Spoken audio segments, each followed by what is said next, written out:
ప్రాంతాల్లో ఉన్నా సరే వారి వారి మధ్య ఉన్న బంధం మాత్రం తెగిపోదండి.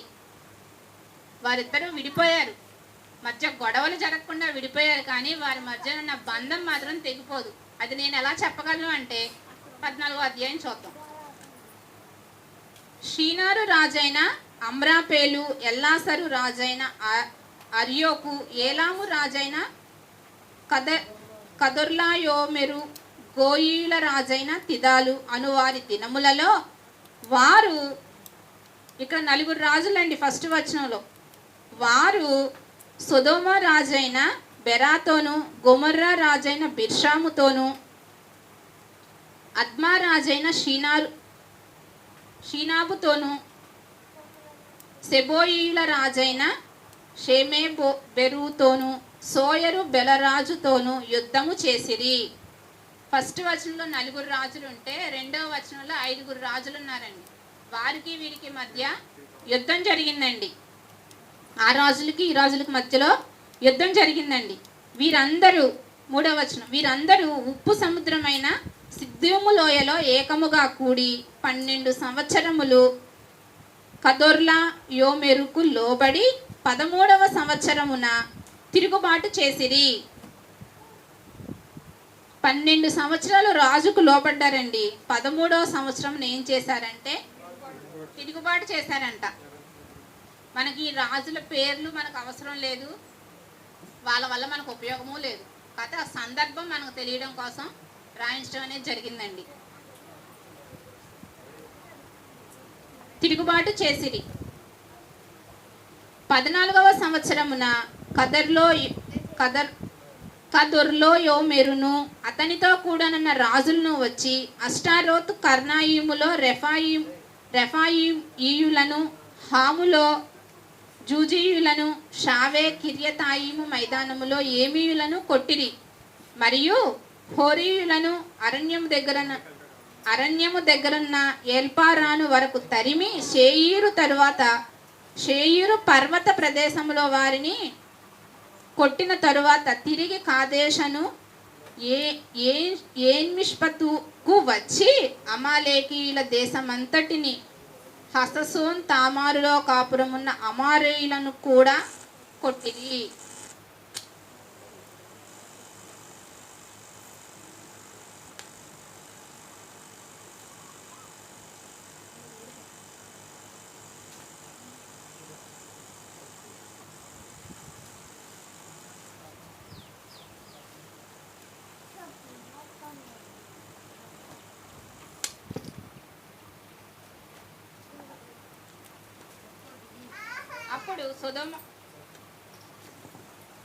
అప్పుడు సొదొమ రాజును, గొమొర్రా రాజును, అద్మా రాజును, సెబోయిము రాజును, సోయరను బెలరాజును బయలుదేరి సిద్దీము లోయలో వారితో, అనగా ఏలాము రాజైన కదొర్లాయోమెరు, గోయీయుల రాజైన తిదాలు, షీనారు రాజైన అమ్రాపేలు, ఎల్లాసరు రాజైన అర్యోకు అను 4గురితో ఆ 5గురు రాజులు యుద్ధము చేసిరి. ఇలా తిరుగుబాటు చేయడం వలన ఒకరిని ఒకరు మధ్య గొడవల వల్ల వీళ్ళు ఏమయ్యారు, ఆ 4 రాజులతో ఈ 5గురు రాజులు యుద్ధం చేయాల్సిన పరిస్థితి వచ్చిందండి. 10వ వచనం, ఆ సిద్దీము లోయలో విస్తారమైన మట్టికీలు గుంటలు ఉండెను. సొదొమ గొమొర్రా రాజులు పారిపోయి వాటిలో పడిరి. శేషించిన వారు కొండకు పారిపోయిరి. అప్పుడు వారు సొదొమ గొమొర్రాల ఆస్తి యావత్తును, వారి భోజన పదార్థములన్నీ పట్టుకొని పోయిరి. యుద్ధంలో ఏం జరిగిందండి, వాళ్ళ ఆస్తి మొత్తాన్ని ప్లస్ సొదొమ గొమొర్రా ప్రాంతంలో ఉన్న భోజన పదార్థాలన్నింటినీ కూడా వాళ్ళు తీసుకువెళ్ళిపోయారంట. మరియు అబ్రాము సహోదరుని కుమారుడైన లోతు సొదొమలో కాపురముండెను కనుక అతనిని అతని ఆస్తిని పట్టుకొని పోగా తప్పించుకొని ఒకడు వచ్చి హెబ్రీయుడైన అబ్రామునకు ఆ సంగతి తెలిపెను. అప్పుడు అతడు ఎష్కోలు సహోదరుడును ఆనేరు సహోదరుడునైన మమ్రే అను అమోరీని ఏలోను వనములో కాపురం ఉండెను. అబ్రాము గారు ఎక్కడుంటున్నారంటే ఈ మమ్రే అనే వనంలో కాపురం ఉంటున్నారంట. మమ్రే అనే అమోరీయుని యొక్క వనములో, ఏలోను వనములో అబ్రాము గారు కాపురం ఉంటున్నారు. ఈ లోతు ఎక్కడున్నాడు? సొదొమ ఆ దేశంలో ఉన్నాడు. అయితే ఏం జరిగింది? అక్కడ నుంచి ఒక మనుషుడు వచ్చి అబ్రాము గారికి జరిగిన విషయం అంతా తెలిపారు. ఈ యుద్ధం గురించి మనకు ఎందుకు వచ్చిందంటే, తండ్రి కుమారుల యొక్క బంధం మనకు తెలియజేయడం కోసం ఇదంతా రాశారు. ఈ 10 వచనాలు కూడా. తన కుమారునికి ఆపద వచ్చింది అనే విషయం అబ్రాము గారికి సొదొమ గొమొర్రాల ప్రాంతం నుంచి ఒక వ్యక్తి వచ్చి చెప్తాడండి. లోతుకున్న ఆస్తి చాలా ఎక్కువ ఉంది. లోతుకున్న ఆస్తి కూడా ఈ సందర్భంలో, ఈ యుద్ధం సమయంలో తీసుకొని పోబడింది. వీరు అబ్రాముతో నిబంధన చేసుకొనిన వారు. ఎవరు వాళ్ళు? మమ్రేలో అమోరీయుని ఇంట్లో ఉంటున్నాడు కదా, వాళ్ళ యొక్క వనములో అబ్రాము గారు ఉంటున్నారు కదా, వాళ్ళతో నిబంధన చేసుకొని ఉంటున్నారు అబ్రహాం గారు. అబ్రాము తన తమ్ముడు చెరపట్టబడనని విని తన ఇంట పుట్టి అలవర్చబడిన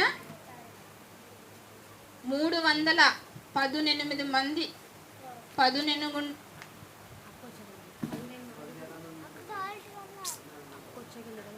మందిని 18 మందుగురుని వెంటబెట్టుకొని దాను మట్టుకు ఆ రాజులను తరిమిను. ఇక్కడ అబ్రాము ఏమంటున్నాడంటే, లోతుని తమ్ముడుగా భావిస్తున్నాడండి. తన సహోదరుని కుమారుణ్ణి తన సహోదరుడిగా, తన తమ్ముడిగా భావిస్తున్నాడు. తన ఇంట్లో ఉన్న వాళ్ళందరినీ 318 మండుగురిని వెంట పెట్టుకొని దాని మట్టుకు ఆ రాజులను తరిమెను. ఏమండి, రాజుగారి యొక్క సైన్యము అంటే ఎంతమంది ఉంటారు? చాలా మంది ఉంటారు. 5 రాజులు, 4 రాజుల మధ్య జరిగిన యుద్ధం అది. మొత్తం 9 మంది రాజుల మధ్య జరిగిన యుద్ధంలో అబ్రహాం గారు చాలా తక్కువ మందిని తీసుకెళ్ళాడండి యుద్ధం చేయడానికి. వాళ్ళేమి రాజ్య సైన్యంలో ఉన్నవాళ్ళు కాదు, లేదా యుద్ధం యొక్క అభ్యాసం వాళ్ళ దగ్గర జరిగిన పరిస్థితి కాదు. దేవుని మీద విశ్వాసంతో తన ఇంట్లో ఉన్న వారినే, తన ఇంట అలవర్చబడిన వారినే తీసుకొని వెళ్ళాడండి. చాలా తక్కువ మంది, 300 మందిని తీసుకొని ఎన్నో వేల మంది మీదకే యుద్ధానికి వెళ్ళాడండి. దాని వరకు వారిని తరిమేశారంట. రాత్రి వేళ అతడును అతని దాసులను వారికెదురుగా మొనలు తీర్చి వారిని కొట్టి దమస్కునకు ఎడమ తట్టునున్న హోబా మట్టుకు తరిమి ఆస్తి యావత్తు తిరిగి తెచ్చి తన తమ్ముడైన లోతును అతని ఆస్తిని స్త్రీలను ప్రజలను తిరిగి తీసుకొని వచ్చెను. ఎంత గొప్ప పని చేశాడండి అబ్రహాం గారు ఇక్కడ. ఆస్తి మొత్తాన్ని, రాజులే ఓడిపోయారు, రాజుల దగ్గర ఉన్న ఆస్తి మొత్తాన్ని వాళ్ళు ఎత్తుకెళ్ళిపోతే అబ్రహాం గారు మాత్రం 300 మందిని వెంట పెట్టుకొని దేవుని మీద విశ్వాసంతో, ఏ విశ్వాసం లేకుండా గెలిచారంటారా? ఆయన ఏ పని చేసినా ఫస్ట్ ప్రయారిటీ దేవుడు. అబ్రహాం గారి విషయంలో ఫస్ట్ ప్రయారిటీ మాత్రం దేవుడు. దేవునికే ఎక్కువ ప్రాధాన్యత ఇస్తారు ఆయన. వెళ్ళి తన కుమారుడు లోతు యొక్క ఆస్తిని స్త్రీలను మొత్తాన్ని తీసుకొచ్చేసాడంటండి. చాలా గ్రేట్ కదండి. రాజులు చేయలేని పనిని ఒక వ్యక్తి చేశాడు దేవుని మీద నమ్మకంతో. ఇప్పుడు ఏం జరిగింది? అతడు కదొర్లో యోమెరును అతనితో కూడానున్న రాజులను ఓడించి తిరిగి వచ్చినప్పుడు సొదొమ రాజు అతనిని ఎదుర్కొనుటకు రాజులోయ అను షావే లోయ మట్టుకు బయలుదేరి వచ్చెను. మరియు షాలేము రాజైన మెల్కీసెదకు రొట్టెను ద్రాక్షారసమును తీసుకొని వచ్చెను. అబ్రహాం గారి కోసం ఎవరెవరు వచ్చారండి? సొదొమ రాజు వచ్చాడు, ప్లస్ షాలేము రాజు మెల్కీసెదకు వచ్చాడంటండి. షాలేము రాజైన మెల్కీసెదకు రొట్టెను ద్రాక్షారసమును తీసుకొని వచ్చెను. అతడు సర్వోన్నతుడగు దేవునికి యాజకుడు. ఎవరండి సర్వోన్నతుడగు దేవునికి యాజకుడు? ఇక్కడ మెల్కీసెదకు. మెల్కీసెదకు గురించి మనం హెబ్రీలు రాసిన పత్రికలో చూసుకుంటే మెల్కీసెదకే యేసుక్రీస్తుని అక్కడ ఖచ్చితంగా మనకు అర్థమయ్యే భాషలో రాయబడి ఉంటుంది. ఈ మెల్కీసెదకే యేసుక్రీస్తు అని 7వ అధ్యాయంలో ఉంటుందండి హెబ్రీలకు రాసిన పత్రిక.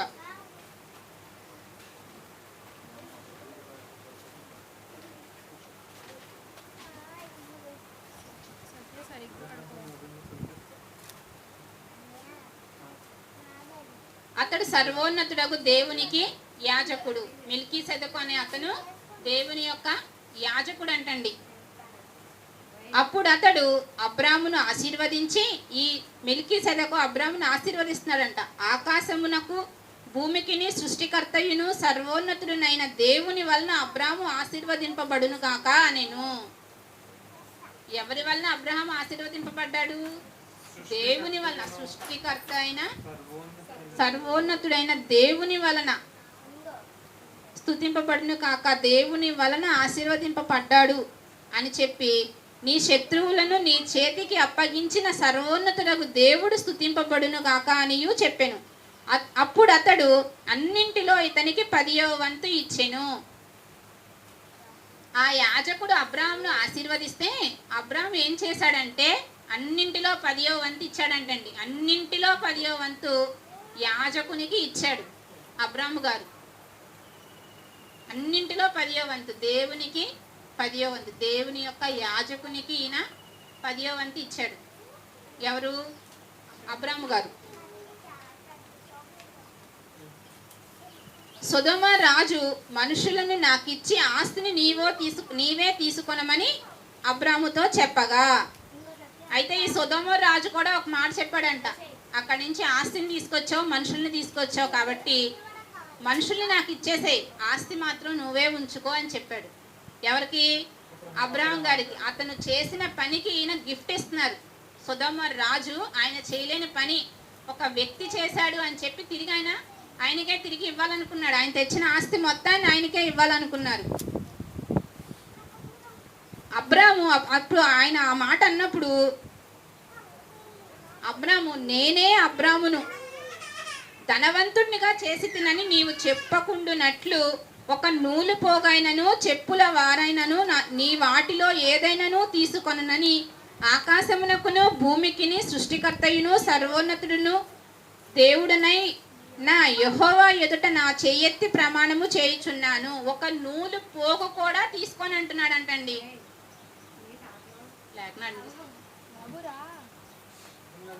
రాజు ఇస్తానన్న ఆస్తిలో ఒక నూలు పోగు కూడా నాకు వద్దు అని అబ్రహాం గారు అంటున్నారంట. నీ వల్లే నేను ధనవంతుణ్ణి అయ్యానన్న మాట నాకు వద్దు, నాకు నూలు పోగు కూడా వద్దు అంటున్నాడంట. ఆస్తి ఫ్రీగా ఇస్తానంటే వద్దంటున్నాడు.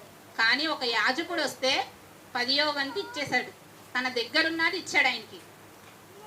కానీ ఒక ఆయన ఈయనకి తనకి ఇంకా ఆస్తిస్తానంటే వద్దు అంటున్నాడు. తనకు లేని దానిని ఆశించట్లేదు, ఉన్నదానిని ఇవ్వడానికి వెనకాడట్లేదు. మంచి లక్షణం ఇక్కడ మనకు కనిపిస్తుంది. తనది కాని దానిని తాను ఆశించట్లా, అలానే తనలో ఉన్నదాన్ని అవసరమైన వారికి ఇవ్వడానికి వెనకాడట్లేదు. ఇది ఒక మంచి లక్షణం, అవును కదండి? మన ఇంటి రోజు ఎంతోమంది వస్తారు అడుక్కునేవాళ్ళు. వాళ్ళని చూసి చెప్పేస్తాం మనం, వీళ్ళు అడుక్కునే వాళ్ళ అవసరానికి వచ్చిన వాళ్ళ అని. అవును కదండి? చక్కగా ప్యాంట్ షర్ట్ వేసుకొని టక్ చేసుకొని, కొంతమంది టై బెల్ట్ పెట్టుకొని షూ వేసుకొని కూడా వస్తున్నారండి అడుక్కోవడానికి. అనాథాశ్రమం అని చెప్తున్నారు, చర్చి కడుతున్నాం అంటున్నారు, గుడి కడుతున్నాం అంటున్నారు. మనం ఏమంటున్నాం? అడుక్కోవడానికి వచ్చేవాళ్ళు ఎలా వస్తారు? ఏమీ లేని వాళ్ళు లేని స్థితిలో వస్తారు. అలాంటి వాళ్ళకే ఇవ్వాలనే ఆలోచన మనకు ఉంటుంది. అన్నీ ఉండి అడుక్కుంటున్నారు అంటే ఇది వాళ్ళ అవసరాలకు వాళ్ళు అడుక్కుంటున్నారని మనం ఇవ్వం. నేనే ఇవ్వను. చాలామంది వస్తే మేము ఇవ్వకూడదండి, మేము ఇవ్వమండి, మా దగ్గర లేవండి, ఇంట్లో మగవాళ్ళు లేరండి అని చెప్తాం. మనం ఇచ్చే స్థితిలో ఉన్నా సరే మనం అది చెప్తాం. ఎందుకని? వాళ్ళు కరెక్ట్గా చేస్తారో లేదో తెలియదు, ఆ డబ్బులు వాళ్ళు ఎందుకు వాడతారో తెలియదు. అది మన మైండ్ సెట్. ఎక్కడైనా దేవునికి యాజకుడు అంట మెల్కీసెదెకు, కానీ అక్కడ ఆయనే యేసుక్రీస్తు వారికి రొట్టెను అబ్రహాం గారికి రొట్టె ద్రాక్షరసం తీసుకొచ్చారు, ఎదురు తీసుకొచ్చారు. కానీ యేసుక్రీస్తు వారు ఆయనకి 10వ వంతు ఇచ్చారంట. అదే అబ్రహాం గారు ఆయనకి 10వ వంతు ఇచ్చారు. ఆయన ఎవరైనా ఇచ్చాడు? యాజకుడు. యేసుక్రీస్తు వారని మనం ఏప్రిల్ రాసిన పత్రికలో చూస్తున్నాం, ఆయనే యేసుక్రీస్తు వారని. అంటే దేవునికి, ఆయన దేవుడిని తెలుసుకొని దేవునికి ఇచ్చాడు ఆయన. కానీ ఇక్కడ ఒక రాజు ఇస్తానంటే నాకు అవసరం లేదు, నాకు ఉంది అంటే నాది కాంది నాకు వద్దు, అలానే నా దగ్గర ఉన్నది నేను ఇవ్వాలి అనే ఆలోచనతో ఇచ్చాడు. మైండ్ సెట్ చాలా మంచిగా ఉంది అక్కడ అబ్రహాం గారిది. తన కొడుకు విషయంలో కూడా అంతే. ఆ ఒపీనియన్ ఈయన తీసుకోలే, తన కొడుక్కే ఆప్షన్ ఇచ్చాడు, నీకు ఏది కావాలో అది నువ్వు తీసుకో అని. తనకు తెలియదు కాబట్టి తను వెళ్ళిపోయాడు. వెళ్ళిపోయిన తర్వాత ఆ దేశం చెరపట్టబడింది. కానీ మళ్ళీ తిరిగి వెళ్తే మంచి ప్లేస్ కావాలని వెళ్ళిపోయాడు వీడు. వాడి స్వార్థం వాడు చూసుకొని వెళ్ళిపోయాడు. నాకెందుకులేని అబ్రహాం ఊరుకోలా. ఎవరి ద్వారానో కబురు తెలిస్తే వచ్చి, మళ్ళీ తన కొడుకు కూడా కాదు వచ్చి చెప్పింది, నా సంపద అంతా పోయిందని కొడుకు కూడా వచ్చి చెప్పలా. ఎవరి ద్వారానో తెలిస్తే వెళ్ళి దేవుని మీద నమ్మకంతో వెళ్ళి రక్షించాడు. తిరిగి తన ఆస్తిని తనకు ఇప్పించాడండి. ఇక్కడ అబ్రహాం గారి యొక్క మనసు దేవునికి నచ్చిందండి. స్వార్థం లేదు, ఈర్ష లేదు, అదేవిధంగా కోపం లేదు. ఇచ్చే మనసు ఉంది, తనదు కానిది తాను తీసుకునే మనసు కాదు. ఇన్ని లక్షణాలు ఉన్నాయండి. విశ్వాసం ఉంది, దేవుడు నాకు తోడున్నాడనే విశ్వాసం ఉంది.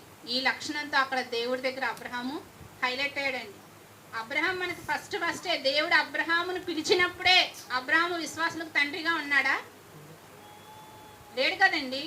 దేవుడు తనకి పిల్లల్ని కూడా ఇవ్వాల, కనీసం ఎక్కడికి వెళ్ళాలో కూడా చెప్పలా. కానీ దేవుని మాటకు కట్టుబడి వచ్చేసాడు. అంటే దేవుడు అబ్రహాం యొక్క మనస్సును చూశాడు. అబ్రహామును కాదు చూసింది, ఆయన యొక్క మనసును చూశాడు. దేవుడు ఈరోజు మనల్ని పిలిచాడు అంటే మన మనసును చూశాడు. మనలో ఉన్న ఏదో ఒక మంచి లక్షణం ఆయనకు నచ్చింది. ఆ లక్షణాన్ని మనం నిలబెట్టుకోవాలి. పోగొట్టుకునే వారంగా మాత్రం మనం ఉండకూడదండి. అబ్రహాము చివరి వరకు కూడా ఇవ్వగలిగే స్థితిలో ఉంటే ఇవ్వడం మాత్రం మానలేదండి. నీ కుమారుడిని నాకు ఇవ్వను దేవుడు అడిగాడు. కుమారుడు ఉన్నాడు కాబట్టి, ఇవ్వగలడు కాబట్టి తీసుకెళ్ళి ఇచ్చేసాడండి దేవునికి. అంతే కదండి. ఈరోజు అదే దేవుడు మన దగ్గరికి వచ్చి, మనకి ఏ కష్టము లేదు, నేను పుట్టిన దగ్గర నుంచి ఇప్పటి వరకు నేను అబ్రహాం గారి లాగా ఇబ్బంది అయితే పడలా. మనకు తెలిసిన చాలా మంది వల్లే నేను ఇబ్బంది అయితే పడలా. ఏదో 1-6 రోజులు తినటానికి లేని ఇబ్బంది ఉంటుంది, ఎవరికైనా ఉంటుంది అది. ఈరోజు దేవుడు వచ్చి, నీకు చిన్నప్పటి నుంచి అన్ని వసతులు ఉన్నాయి కదమ్మా, నీ బిడ్డను నాకు ఇవ్వు అంట. 13 నా పెళ్ళైన తర్వాత 15 సంవత్సరాలు పుట్టాడు పిల్లోడు. నీ బిడ్డను నాకు ఇచ్చేయంటే నేను ఇవ్వగలనా? ఇచ్చే స్థితిలో నేను ఉంటానా? సరే నేను కాదు, మీరు ఇస్తారా? మీకు పెళ్ళవగానే దేవుడు మంచి మగపిల్లాడిని ఇచ్చాడు. కృష్ణ 2 మగపిల్లలు ఇచ్చారు.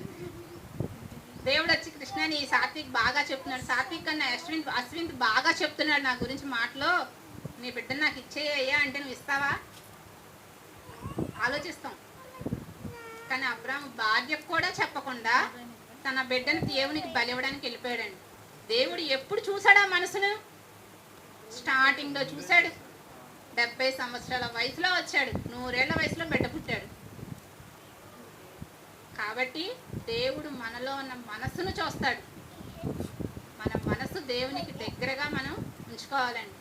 ఇందాక కృష్ణ చెప్పాడు, దేవునితో సహవాసం, దేవునితో అంటు కట్టబడితేనే దేవుని లక్షణాలు మనలో ఉంటాయి. ఈ లోకంతో అంటు కట్టబడితే లోకంలో ఉన్న లక్షణాలే ఉంటాయండి మనకి. ఇంట్లో ఉన్న తోడుకోళ్ళ గురించి, అత్తగారి గురించి, ప్లస్ మన చుట్టూ ఉన్న వాళ్ళ స్థితిగతులను గురించి మన ఆలోచనలు ఉంటాయండి. ఇప్పుడు ప్రజెంట్ సమాజం ఎటు వెళ్తుందంటే, మా అమ్మాయికి ఇంటర్ అయిపోయింది, ఇంటర్ అయిపోయిన ప్రతి ఒక్కళ్ళు ఎంసెట్ రాసిందా, లేకపోతే నీట్ రాసిందా, మెయిన్స్ రాసిందా, ఐఐటి రాసిందా అడుగుతున్నారు. ఎందుకు? ఎక్కడికో వెళ్ళిపోవాలి, ఇంట్లో ఉండి చదువుకోకూడదు, అసలు ఇంట్లో ఉండకూడదు. ఆడపిల్లని ఇంట్లో కూర్చోబెట్టుకుంటామంటారేంటి? చదివించాలి, ఉద్యోగం చేపించాలి. ఏమండి, మన రాష్ట్ర జనాభా ఎంతమంది అండి? మా ఇంట్లో టీవీ లేదు, పేపర్ ఉన్నా నేను చదవను. సుమారు రాష్ట్ర జనాభా చాలా మంది కాదు, లెక్క ఉంది, 8 లక్షల 9 లక్షల. ఏమండి, ఇంతమంది జనాభా ఉన్నారు. 5 కోట్లు అంటే మన రాష్ట్ర జనాభా. 5 కోట్లు. ప్రతి ఒక్కరింట్లో చదివే వాళ్ళు ఉన్నారండి. మన రాష్ట్రం మాత్రం వెనకబడిపోయి ఉందండి. ఈ స్థితి అందరికీ తెలుసు. మన రాష్ట్రం యొక్క పరిస్థితి అందరికీ తెలుసు. మన రాష్ట్రం వెనకబడిపోయి ఉంది. ఎందుకంటే కొత్తగా రాష్ట్రాన్ని నిర్మించుకుంటున్నాం మనం. ఎవరికి ఉద్యోగాలు ఇచ్చే పరిస్థితి, అసలు ఉన్న ఉద్యోగస్తులకే జీతం ఇచ్చే స్థితి లేదు ఒక 10 సంవత్సరాల నుంచి. అలాంటి స్థితిలో 5,38,00,000 అంట. అలాంటి స్థితిలో ప్రతి ఒక్కరూ చదువుకొని ప్రతి ఒక్కరూ ఉద్యోగం చేయాలంటే ఎక్కడి నుంచి తీసుకొస్తుందండి గవర్నమెంట్ ఉద్యోగస్తులకి ఉద్యోగం? పక్క రాష్ట్రాలకు వెళ్తాం, ఇంకో పక్క రాష్ట్రాలకు వెళ్తాం, పక్క దేశాలకు వెళ్తాం. అలా ఇన్ని లక్షల మంది, ఇన్ని కోట్ల మంది ఎన్ని చోట్లకి వెళ్తే ఇక్కడ ఉన్న తల్లిదండ్రులు ఏమైపోతారు, ఇక్కడ ఉన్న మన రాష్ట్రం ఏమైపోద్ది? ఇది ఎవరు ఆలోచించట్లా. ఎక్కడ లేకపోతే ఏమైనా ఉద్యోగాలు హైదరాబాద్లో ఉన్నాయి, చెన్నైలో ఉన్నాయి, బెంగళూరులో ఉన్నాయి, కావాలంటే గుజరాత్ వెళ్ళొచ్చు, పంజాబ్ వెళ్ళొచ్చు, పూణే వెళ్ళొచ్చు, ఎక్కడికైనా వెళ్ళి ఉద్యోగం చేయొచ్చు అని అంటున్నారు. కానీ దేవుడి గురించి మీ పిల్లకి నేర్పిస్తున్నారా? మీ పిల్లలకు కొంచెమైనా చెప్తున్నారా? మా పిల్లకి మేము మా దేవుడి జ్ఞానాన్ని నేర్పించుకుంటాం, మా పిల్లని మేము చదివించుకోం. వీళ్ళు చదువు మానిపించేసి 1 సంవత్సరం అయినాక పెళ్లి చేసేస్తారు పిల్లకి అని అంటున్నారండి. పెళ్లి చేసే వయసు వస్తే అది సంవత్సరం కాదు 10 సంవత్సరాలు అయిన తర్వాత అయినా పెళ్లి చేయాలండి. అవును కదా? కానీ మనం ఏం చేయాలి? మన పిల్లలకి మనం ఎలా బ్రతకాలి, ఎలా పరిశుద్ధంగా జీవించాలి, దేవునికి దగ్గరగా ఎలా పెరగాలి అనే విషయాలు మాత్రం ఎవ్వరు పిల్లలకి నేర్పించుకోవట్లేదండి. ప్రతి ఒక్కరికి ఉద్యోగాలు కావాలంటే చదువుకున్న పిల్లలు ఎంత బాధపడుతున్నారో తెలుసా అండి? ఏదైనా ఒక వ్యాపారం చేసుకుంటే బాగుండు అంటున్నారు. ఆడపిల్లలు వ్యాపారం చేసుకుంటే బాగుండు అంటున్నారు. మా సందులో పిల్లలు, మా దగ్గరికి ట్యూషన్కి వచ్చిన పిల్లలు అంటున్నారు. ఆడపిల్లలు ఏం వ్యాపారం చేస్తారు? బయట పరిస్థితి అలా ఉందంట. ఉద్యోగం చేయలేమండి, ఉద్యోగాలు లేవక్క. ఎంతమందికి ఇస్తారు ఉద్యోగాలు? ఉద్యోగాలు లేవు, అందరూ చదువుకుంటున్నారు. ఉద్యోగాల పరిస్థితి లేదు. చదువు చదువు చదువు అని ఎక్కడికో వెళ్ళిపోతున్నాం. కానీ నిలబడి ఆలోచిస్తే చదివిన తర్వాత పరిస్థితి ఏంటి? ఒక గవర్నమెంట్ జాబ్ కావాలండి. నేను మాత్రం గర్వంగా చెప్పుకునే విషయం, నా భర్త గవర్నమెంట్ స్కూల్ టీచరు. నా పిల్లలిద్దరినీ గవర్నమెంట్ స్కూల్లోనే చదివించుకుంటున్నాను. నేను ఎందుకు చదివించుకుంటున్నాను? మా ఆయన ఉద్యోగం నిలబడాలి అంటే గవర్నమెంట్ స్కూల్స్ నడవాలి. గవర్నమెంట్ స్కూల్స్ నడవాలి అంటే పిల్లలు స్కూల్కి వెళ్ళాలి. గవర్నమెంట్ ఉద్యోగం కావాలి అండి. వేరే దేశాలకు వెళ్తే, ప్రపంచ దేశాలకు వెళ్తే చదువు ఉచితం తెలుసా మీకు? చదువు ఉచితం. ప్రసాద్ అడగని చెప్తాడు. మన దేశంలో ఉచితమైన చదువు ఎవ్వరూ చదవట్లేదండి. ఉచితమైన చదువు అంటే ఎవరికి నచ్చట్లేదు. గవర్నమెంటే ఇప్పుడు మన విద్యాశాఖ మంత్రి ప్రైవేట్ స్కూల్స్ పెంచాలని ఆలోచన చేస్తున్నారు. గవర్నమెంట్ ఉద్యోగాలు ఏమైపోతాయండి? మనకు ఒంట్లో బాగాలేదు, గవర్నమెంట్ హాస్పిటల్కి వెళ్తామా, ప్రైవేట్ హాస్పిటల్కి వెళ్తామా? మరి గవర్నమెంట్ హాస్పిటల్, గవర్నమెంట్ జాబ్ కావాలంటే గవర్నమెంట్ డాక్టర్, ఒక ప్లేస్ మనకు పోస్ట్ మనకు కావాలి అంటే హాస్పిటల్స్ ఉండాలండి. గవర్నమెంట్ హాస్పిటల్ నడవాలండి. మనం వెళ్ళట్లేదు. పోస్టులు ఎక్కడ ఉంటాయి? హాస్పిటల్ మూసేస్తారు. మన ఊర్లో ఒక గవర్నమెంట్ హాస్పిటల్ ఉంది. ప్రతి ఊరికి ఒకటి ఉంటుంది, మండలానికి ఒక పెద్దది ఉంటుంది. ఈ మండలాలన్నీ కలిపి జిల్లాకు ఉంటాయి, జిల్లాలన్నీ కలిపి రాష్ట్రానికి ఉంటుంది. మనది పెద్ద హాస్పిటల్ అని ఎందుకు అనేది? మన జిల్లాకు అది గవర్నమెంట్ హాస్పిటల్ పెద్దది. అన్ని మండలాలు వచ్చి అక్కడికి వెళ్తాయి. ఇలా ఉన్నాయండి జాబుల పరిస్థితి. కానీ మనం గవర్నమెంట్ హాస్పిటల్కి వెళ్ళాం. గవర్నమెంట్ వైద్యం మనకు వద్దు. ఉచిత బస్సు, ఎక్కడి నుంచి లక్ష్మీపురానికి కూడా ఉచిత బస్సులు ఎక్కుతున్నారు తెలుసా? బయట మనకంటే డైలీ సర్వీస్ బస్సు ఉండదు, ఉదయం సాయంత్రమే ఉంటుంది. బయట ఊర్లకు వెళ్ళాలంటే ఉచిత బస్సు లేకుండా అసలు కదలట్లేదండి జనాలు. గవర్నమెంట్ నుంచి వచ్చేవి కొన్ని నచ్చుతున్నాయి, కొన్ని నచ్చట్లేదండి జనాలకి.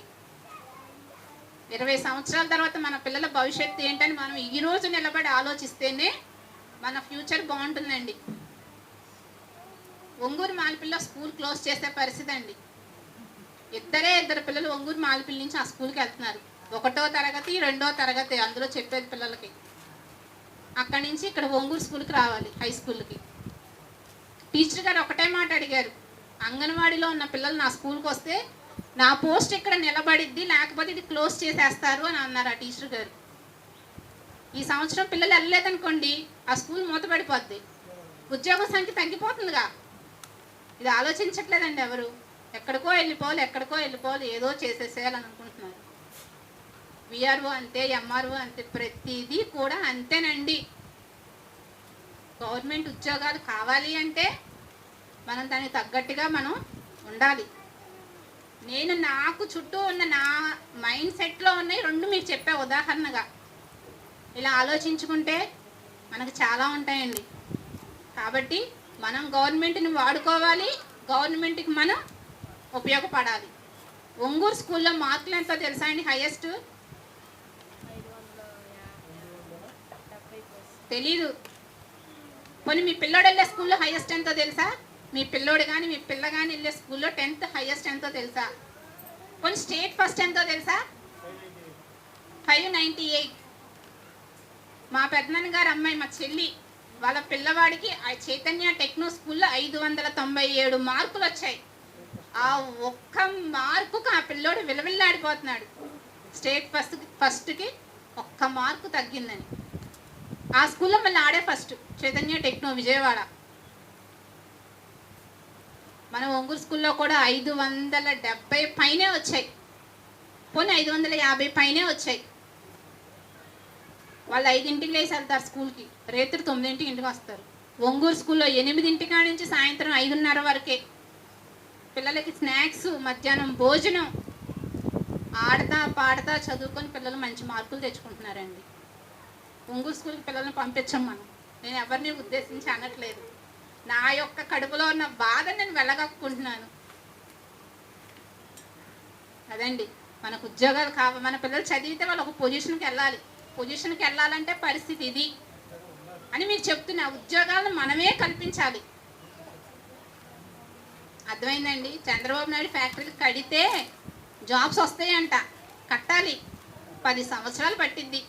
10 సంవత్సరాలకి ఉద్యోగాలు చేసేసి ఇళ్ళకాడు ఉండేసి పిల్లలు ఇబ్బందులు పడేవాళ్ళు ఉన్నారు, చేసేవాళ్ళు ఇబ్బంది పడుతున్నారు. నెక్స్ట్ జనరేషన్ సంవత్సరానికి ఎంతోమంది పిల్లలు బయటకు వస్తున్నారు ఉద్యోగాలు చేయడానికి. పిల్లలకి ఎటు దిక్కుతోచని పరిస్థితి. పోటాపోటీగా చదివి ఎంతమంది వెళ్తారండి? ఫారెన్ కానీ పక్క రాష్ట్రాలకు కానీ ఎంతమంది వెళ్తారు? నిలబడి ఉంచునే వాళ్ళు చాలామంది ఉంటారు కదండి. కాబట్టి మనం ప్రతిదీ కూడా ఆలోచించుకోవాలి. అదేవిధంగా దేవుడు కూడా మన మనస్సును చూస్తాడు, మన యొక్క ఆలోచనలను గమనిస్తాడు. మనం కరెక్ట్గా ఉన్నామా, కరెక్ట్గా లేమా అనేది దేవుని దృష్టికి తేబడుతుందండి. అసలు దేవుడే మన తలంపులు మనలోకి రాకమునిపే ఎరిగిన వాడు దేవుడండి.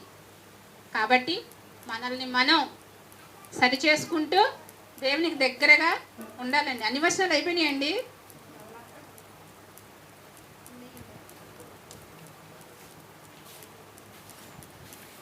ఇరవై 23వ వచనం అండి. అబ్రాము, నేనే అబ్రామును ధనవంతునిగా చేసితినని నీవు చెప్పకుండునట్లు ఒక నూలు పోగైనను చెప్పుల వారైనను నీ వాటిలో ఏదైనాను తీసుకొననని ఆకాశమునకు భూమికిని సృష్టికర్తయును సర్వోన్నతుడును దేవుడునైన యెహోవా ఎదుట నా చేయి ఎత్తి ప్రమాణము చేయుచున్నాను. దేవుని ఎదుటే ప్రమాణం చేశాడంట. నేనేమీ తీసుకొని నాకేమీ వద్దు, నువ్వే నన్ను గొప్పవాడిగా చేసావనే మాట నేను పాడను, నాకు వద్దు అని చెప్పి అబ్రహాం గారు చెప్తున్నారు. 24వ వచనం అండి. అయితే ఈ పడుచువారు భుజించినది తప్ప నాతో కూడా వచ్చిన ఆనేరు, ఎష్కోలు, మమ్రే అను వారికి ఏ ఏ భాగములు రావలెనో ఆయా భాగములు మాత్రము వారిని తీసుకొననిమ్మని సొదొమ రాజుతో చెప్పెను. నాకైతే వద్దు, కానీ నాతో వచ్చిన వాళ్ళు ఉన్నారు కదా, సహాయం చేసిన వాళ్ళు ఉన్నారు కదా, వాళ్ళకి ఏమైతే అవసరాలు ఉన్నాయో వారికి అవి ఇచ్చి వారి అవసరాలను తీర్చండి అని అబ్రహాం గారు ఆ రాజుతో చెప్పారంటండి. చూడండి, అబ్రహాం గారు అసలు ఎలాంటి మనసు. ఆయనకు వద్దన్నాడు, పోనీ ఎవరికి కూడా ఇవ్వద్దని అనట్లేదు. అవసరం ఉన్న వాళ్ళకి అక్కరగా ఇవ్వండి అని చెప్తున్నారు. చాలా మంచి మనసు అండి. దేవుడు ఆ మనసును చూశాడు. అబ్రహాం గారిలో ఉన్న ఆ మంచి మనసును చూశారండి. కాబట్టి దేవుడు కూడా మనల్ని పరీక్షిస్తూ పరిశీలిస్తూ చూస్తూనే ఉంటారు. మన తలంపులన్నీ ఆయనకు తెలుసు. దేవుడికి అబ్రహాంలో ఉన్న లక్షణం ఎలా అయితే నచ్చిందో మనలో ఉన్న లక్షణాలు కూడా నచ్చితే అబ్రహాం గారు ఉన్న ప్రదేశానికి మనం వెళ్ళగలమండి. యేసుక్రీస్తు వారే పరలోకం గురించి చెప్తూ పరలోకానికి వెళ్ళే ముందు మన పరిస్థితి ఎక్కడ ఏంటి, నేను 2వ రాకడ వరకు మీరు అందరూ ఎక్కడ ఉండబడతారనే విషయాన్ని చెబుతూ అబ్రహాం గారిని ప్రస్తావిస్తారు. చక్కగా నా ఇష్టానుసారంగా దేవుని యొక్క ఇష్టానుసారంగా బ్రతుకుతూ దేవునికి నచ్చినట్లు ఉంటే అబ్రహాము రొమ్మున ఆనుకొనబడతారు అని చెప్పారు ఆయన యేసుక్రీస్తు వారు. నా రొమ్మును ఆనుకుని పడతారని చెప్పలా. అక్కడ నెమ్మది పొందే స్థలంలో అబ్రహాం ఉన్నాడు, మీ అందరికీ తండ్రి అయిన అబ్రహాం ఉన్నాడు, ఆయన దగ్గరికి వెళ్తారు మీరు ఫస్ట్, తర్వాత నేను రెండో రాకడలో వచ్చి అక్కడి నుంచి అందరినీ మళ్ళీ దేవుడి దగ్గరికి తీసుకెళ్తాను అని చెప్పారు. మనం అబ్రహాం గారి దగ్గరికి వెళ్ళాలి అంటే, అక్కడ నుంచి దేవుడి దగ్గరికి వెళ్ళాలి అంటే యేసుక్రీస్తు వారికి ఉన్న లక్షణాలు మనం చూసాం. అదేవిధంగా అబ్రహాం గారికి ఉన్న మంచి మనసు, విశ్వాసం కూడా మనం కలిగి ఉండాలండి. ఎంత ఆస్తండి, బంగారము వెండి ఉన్నాయంట. ఈ రోజుల్లో ఒక 5 కాసులు బంగారం ఒంటి మీద వేసుకుంటేనే ఆపలేకపోతున్నాం ఎవరిని. నిజమండి, ఆపలేకపోతున్నాం. అంత ఆస్తున్నా కూడా అబ్రహాం గారు దేవుడు ఎక్కడ ఉండమంటే అక్కడ గుడారం వేసుకొని ఉన్నారంట, ఎటు వెళ్ళమంటే అటు వెళ్ళారంట. మనం కూడా ఎంత ఆస్తున్నా, ఎంత ఎదిగినా ఒదిగి ఉండటం నేర్చుకున్నాం అనుకోండి, ఆ దేవుడున్న మహాలోకానికి మనం వెళ్తామండి. అలాంటి లక్షణాన్ని మనం పొందుకోవాలి. యేసుక్రీస్తు వారిని మనం పోలి నడుచుకోవాలి. యేసుక్రీస్తు వారు కూడా అన్నీ ఉన్నా అన్నిటినీ విడిచి ఒక లోకం నుంచి ఇంకో లోకానికి వచ్చారు కదండి. మనం కూడా చనిపోయిన తర్వాత ఈ లోకాన్ని విడిచి ఇంకో లోకానికి వెళ్తాం. ఇంకో లోకానికి వెళ్ళినప్పుడు మనం ఎలా ఉండాలి? ఇక్కడ మనకి ఎన్నున్నా ఏమి లేకపోయినా ఆ ఉన్న లోకం మాత్రం చాలా గొప్పది, చాలా ఘనమైనది, మహిమకరమైనది. ఆ లోకానికి మనం వెళ్ళాలంటే అబ్రహాం గారికి ఉన్న మంచి లక్షణాలను, యేసుక్రీస్తు వారికి ఉన్న లక్షణాలను మనం పుణికిపుచ్చుకొని వాటిని పాటిస్తే ఆ మహాలోకానికి వెళ్తామండి. అలా వెళ్ళే వారంగా మనం అందరం ఉండాలని కోరుకుంటున్నాను. ప్రార్థన చేసుకోండి. ప్రియ పరలోకమందున మా తండ్రి, మీ పిల్లలకు నువ్వు ఇచ్చిన జ్ఞానాన్ని బట్టి అబ్రహాం గారి గురించి చెప్పాను నాయన. అబ్రహాం గారిని మేము విశ్వాసులకు తండ్రిగా మాత్రమే చూసాం, కానీ విశ్వాసులకు తండ్రి ఏ విధంగా అయితే తన మంచి మనసులో మారాడో తెలుసుకున్నాను ఆయన. తన బిడ్డ విషయంలో కానివ్వండి, అదేవిధంగా తన దగ్గర ఉన్న సంపద విషయంలో కానివ్వండి, ఆయన ఎంతో మంచి ఆలోచన కలిగి విశ్వాసంతో నీ కోసం బ్రతికినట్లుగా మేము చూసాం ప్రభు. అటు విధంగా మేము కూడా ఉండటానికి సహాయం చేయమని, మా దగ్గర ఉన్నదాన్ని అవసరం వచ్చిన వారికి ఇచ్చేవారంగా, మాకు అవసరం లేని దానిని అనవసరంగా తీసుకొని వారంగా